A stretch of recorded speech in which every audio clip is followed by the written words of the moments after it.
ay rated SPG. Striktong patnubay at gabay ng magulang ang kailangan. Maaaring may masiselang tema, lengguwahe, karahasan, sexual, horror o droga na hindi angkop sa mga bata.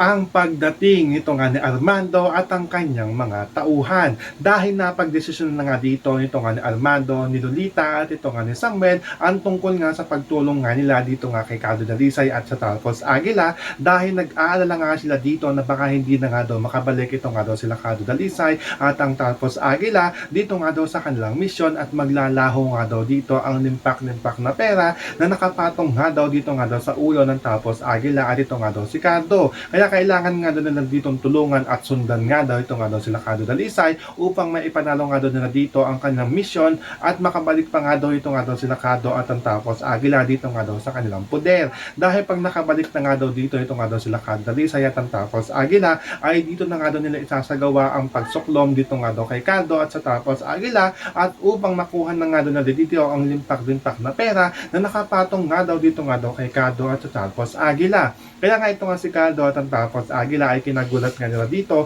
ang biglaang pagdating ito nga ni Armando at ang kanyang grupo. Dahil nga rin sa pagdating ito nga ni Armando at ang kanyang grupo ay lumakas nga dito ang pwersa nga dito nga ni Cardo Dalisay at ang Talpos Aguila. Kaya makikipagsabayan na nga sila dito nga kay Lily, kay Renato at dito nga kay Arturo. Yan ang ating mga pakakatutukan at pakakaabangan dito nga lang sa FPJ Sang Probinsyano.